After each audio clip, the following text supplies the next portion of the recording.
जीवित दुनिया, पेड़ पौधे, जानवर, इंसान, ये क्या चीज है? इन्हें किसने बनाया? किसी भी जानवर के बच्चे उस जैसे दिखते हैं। ये बात इंसानों पर भी लागू होती है। तो इंसान भी इन्हीं जानवरों में से एक है, या इंसान को बनाने वाले ने खास बनाया है? कौन है ये बनाने वाला? ये सवाल इतना गहरा है कि जहाँ इसने कई धर्म, कई मतों को जन्म दिया, वहीं ये अकल्पनीय हिंसा का कारण भी बना। किस तरह से प्रकृति ने इस काम को अंजाम दिया, आज हम समझेंगे। कपड़ा व्यापारी होने के कारण उसे कपड़ों को बड़ी गौर से, बड़ी बारीकी से देखना होता था। इसी के लिए उसने अपना एक अलग माइक्रोस्कोप बनाया, जो उस जमाने के किसी भी माइक्रोस्कोप से ज्यादा पावरफुल था। अब खाली टाइम में लीवेनहुक माइक्रोस्कोप से अलग अलग चीजों को देखता रहता। और जैसा हम जानते हैं, साइंस का एक बड़ा हिस्सा है चीजों को देखना, गौर से देखना, जूम करके देखना। अब ये कभी मिट्टी को देखता, कभी पत्तों को देखता, कभी पानी को देखता। एक बार जब ये पानी को देख रहा था तो उसने देखा कि इसमें कुछ बड़ी तेजी से चलने फिरने, तैरने वाले जानवर की तरह का कुछ है। अब ये जीव इतने छोटे होते हैं कि आज तक किसी ने इन्हें देखा ही नहीं था। पहले तो इसे अपनी आंखों पर विश्वास नहीं हुआ, लेकिन फिर धीरे धीरे ये इन्हें गहराई से नोट करने लगा। उसने इसके बड़े डिटेल पिक्चर्स बनाए और पूरे डिटेल्स के साथ इसने इन कागजातों को लंदन की रॉयल सोसाइटी को भिजवा दिया। अब जब ये कागजात रॉयल सोसाइटी पहुंचे तो इन्हें रॉबर्ट हुक को दिखाया गया, क्योंकि वही इन चीजों का सबसे माना हुआ उस्ताद था। अब रॉबर्ट हुक मशहूर था दूसरों को क्रिटिसाइज करने में या दूसरों के आविष्कारों को अपना बताने में, इसलिए लोग उसे ज्यादा पसंद नहीं करते थे। यहाँ तक कहा जाता है कि उसका आइजैक न्यूटन से इतना बड़ा झगड़ा हुआ कि मरने के बाद न्यूटन ने उसकी सारी पेंटिंग, सारी मूर्तियां उड़वा दी। हमें ये मालूम है कि साइंस की डिटेल्स व्यूअर्स को घटाती है। प्रसिद्ध वैज्ञानिक स्टीफन हॉकिंग ने अपनी एक किताब में लिखा था कि उन्हें कहा गया कि हर एक मैथमेटिकल इक्वेशन उनकी किताब की बिक्री को आधी करता जाएगा। आज हमें भी यही चुनौती है, लेकिन हमने फैसला किया है कि हम साइंस की डिटेल्स में जाएंगे, चाहे हमारे दर्शक कम हो जाए। कुछ बातें इतनी महत्वपूर्ण, इतनी फंडामेंटल होती हैं कि उन्हें बताए बिना आगे बढ़ जाना हमारे लिए अधर्म होगा।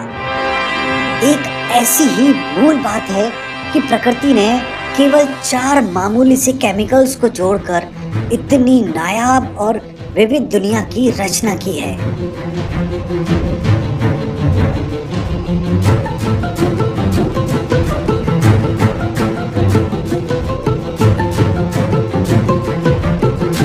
तो इन 4 केमिकल्स का नाम बताना हमारा भी धर्म है। हमने देखा कि तारों के अंदर जो एलिमेंट्स बने उनमें 6 इलेक्ट्रॉन वाला कार्बन था, जिसमें लंबी चेन बनाने की अद्भुत क्षमता है। इन्हीं लंबी कार्बन रिएक्शंस के नतीजे बने राइबोज शुगर और न्यूक्लियोटाइड्स, जिसमें फॉस्फेट ग्रुप जुड़ा और कुछ ऐसा स्ट्रक्चर तैयार हुआ। असली राज छुपा हुआ था इन न्यूक्लियोटाइड्स में, जो 4 किस्म के होते हैं: थाइमीन, साइटोसिन, गुआनिन और एडेनिन। ये कुछ ऐसे होते हैं कि ए टी से ही जुड़ता है और सी जी से ही जुड़ता है, और वो भी बड़े कमजोर बॉन्ड से, जिनका बनना और टूटना निहायत ही आसान है। इसे हम खुलते हुए जिप की तरह भी सोच सकते हैं। चूँकि ये तय है कि ए टी से ही जुड़ेगा और सी जी से ही जुड़ेगा, इसलिए एक हिस्सा खुल जाने के बाद भी सेल को मालूम है कि वो खुला हुआ हिस्सा कैसे भरना है। पर कभी कभी इनमें गलतियां भी हो जाती थी, जिससे म्यूटेशन हुए। न्यूक्लियोटाइड्स की सजावट तय करती है कौन सा अमीनो एसिड बनाने की जरूरत है, मतलब किस तरह के प्रोटीन का निर्माण होना है। दूसरे शब्दों में किस तरह के अंग बनने वाले हैं। डीएनए का यही सेगमेंट माँ बाप से बच्चों में जाता है और इसी कारण से बच्चे माँ बाप की तरह ही दिखते हैं और ये अक्सर एक के बाद एक बहुत बड़े चेन बनाते हैं जिनमें लाखों करोड़ों अक्षर होते हैं। इस तरह से सेल में पूरे शरीर को बनाने और चलाने का राज बंद है। यही रहस्य है जीवन का, जो इंसान हजारों सालों से समझने की कोशिश कर रहा है। उनमें से एक था 23 साल का अमेरिकन जेम्स वाटसन। इंग्लैंड आने के बाद वो एक फिजिसिस्ट फ्रांसिस क्रिक से टकराया। साइंस के प्रति आग के कारण दोनों में गहरी दोस्ती हो गई और अब वो साथ मिलके दिन रात इस हेरिडिटी की गुत्थी को सुलझाने में लग गए। उनका मानना था कि ये राज जरूर डीएनए में ही छुपा है। अगर वो इसके स्ट्रक्चर को समझ लें तो शायद डीएनए काम कैसे करता है ये भी वो समझ लेंगे। समय के साथ डीएनए को सुलझाने का भूत इन दोनों पर बढ़ता ही जा रहा था। वहीं से थोड़ी दूर लंदन में भी इस पर काम चल रहा था। यहाँ अभी अभी आई एक नई तरह की फोटोग्राफी जिसे एक्सरे क्रिस्टलोग्राफी कहा जाता है, उस पर काम चल रहा था। इसमें दो प्रमुख लोग थे, मॉरिस विल्किंस और क्रिस्टलोग्राफी की माहिर रोजालिंड फ्रैंकलिन। झमेला ये था कि इन दोनों में प्रोजेक्ट की लीडरशिप को लेके अपना ही एक तनाव चल रहा था। भले ही ऊपर से नहीं, लेकिन डीएनए स्ट्रक्चर को लेके क्रिक, वाटसन और रोजालिंड फ्रैंकलिन के बीच एक कड़ी रेस चल रही थी। किसी भी कीमत पर दोनों ही पार्टी इसे सुलझाना चाहते थे, लेकिन ये बस दो लोगों की रेस नहीं थी, ये पूरा लव ट्रायंगल था। तीसरी पार्टी में वजन सबसे ज्यादा था। दो नोबेल प्राइज हासिल करने वाले लाइनस पॉलिंग भी इस दौड़ में शामिल हो गए।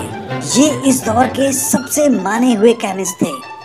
इन्हीं का वजन था जो वाटसन और क्रिक को सोने नहीं दे रहा था। वाटसन, क्रिक और पॉलिंग दोनों को शक था कि ये जो डीएनए है ये जरूर किसी ना किसी तरह हीलिक्स है, मतलब स्प्रिंग की तरह घूमी हुई चीज है, लेकिन ये आपस में जुड़ा कैसे है ये इनकी समझ में नहीं आ रहा था। इस बीच उन्होंने सुना कि अमेरिका में लाइनस पॉलिंग डीएनए की स्ट्रक्चर को लेके कुछ पब्लिश करना चाहते हैं। उन्होंने मान लिया अब रेस खत्म, लेकिन बाद में पता चला कि उन्होंने भी कुछ वैसी ही गलती की थी जो वाटसन और क्रिक बंधुओं ने की थी। खैर दोनों ने चैन की सांस ली। अब वाटसन खुशी खुशी ये खबर सुनाने लंदन भागा, लेकिन वहाँ रोजालिंड फ्रैंकलिन ने उसकी बातों पर ज्यादा गौर नहीं किया।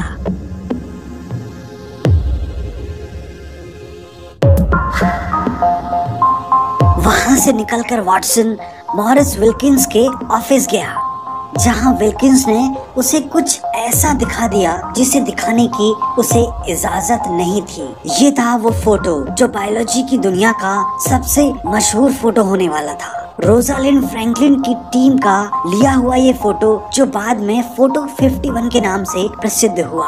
फ्रैंकलिन ने इसे दिखाने की अभी इजाजत नहीं दी थी, लेकिन विल्किंस की नादानी से वाटसन की नजर इस पर पड़ गई। इस फोटो को देख क्रिक और वाटसन को वो प्रेरणा मिल गई जो वो महीनों से ढूंढ रहे थे। अब उन्होंने डीएनए मॉलिक्यूल को सही डबल हेलिकल स्ट्रक्चर में सजा लिया और दुनिया पर जाहिर हुआ नेचर का सबसे गहरा राज। एक इंतहाई खूबसूरत या ऐसा कहें डीएनए का एक एलिगेंट मॉडल जिसके स्ट्रक्चर में उसके फंक्शन का राज छुपा है।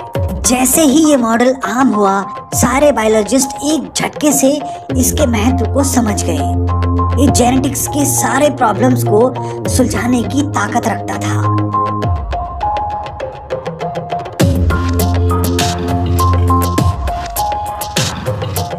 8 साल बाद वाटसन, क्रिक और विल्किंस को इसके लिए नोबेल पुरस्कार दिया गया। लेकिन रोजालिंड फ्रैंकलिन इसमें शामिल नहीं हो पाई क्योंकि 4 साल पहले उनकी मृत्यु हो चुकी थी और मरणोपरांत नोबेल देने की प्रथा नहीं है। तब से रोजालिंड फ्रैंकलिन को डार्क लेडी ऑफ डीएनए कहा जाता है। डीएनए के ए, सी, टी और जी अक्षरों में प्रोटीन बनाने के इंस्ट्रक्शंस लिखे हुए हैं। प्रोटीन बनाने का पहला हिस्सा है डीएनए की जिप का खुल जाना। डीएनए के खुलने के बाद आरएनए पॉलीमरेज मॉलिक्यूल खुले हुए डीएनए स्ट्रैंड का उल्टा बेस बनाते हैं और बनाने के बाद ये खुल के न्यूक्लियस के बाहर निकल जाते हैं। बस ध्यान रहे कि ये डीएनए नहीं आरएनए है, जिसमें बस थोड़ा सा फर्क है और वो ये कि इसमें हर टी की जगह एक यू होता है। अब ये खुला हुआ हिस्सा जिसे mRNA कहा जाता है न्यूक्लियस के बाहर निकल सेल के एक हिस्से राइबोसोम से जा मिलता है, जहाँ एक एक अक्षर पढ़कर इंस्ट्रक्शंस के अनुसार सही अमीनो एसिड लाया जाता है जो आपस में मिलकर प्रोटीन बनाता है। बड़े ही संक्षिप्त रूप में इसे क्रिक ने लिखा, DNA makes RNA and RNA makes protein. इसे सेंट्रल डॉगमा ऑफ बायोलॉजी कहा जाता है, मतलब बायोलॉजी की दुनिया का ब्रह्मवाक्य। यही संक्षिप्त प्रोसेस जीवन का राज है। हजारों साल से इंसान इस प्रकृति को समझने की कोशिश कर रहा है। किसने एक मृत मिट्टी के ढांचे में जीवन फूंक दिया और ये पेड़ पौधे जानवर सजने लगे।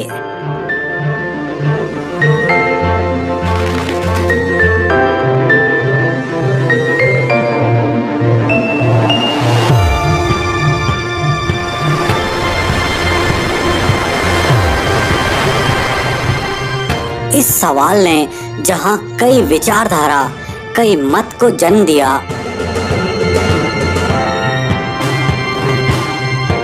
वहीं इस सवाल ने अकल्पनीय हिंसा को भी जन्म दिया।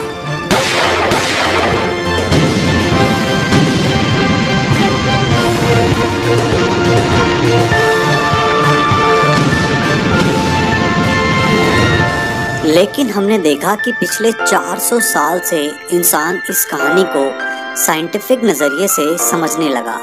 एक के बाद एक कई वैज्ञानिक इस कड़ी में जुड़ते गए।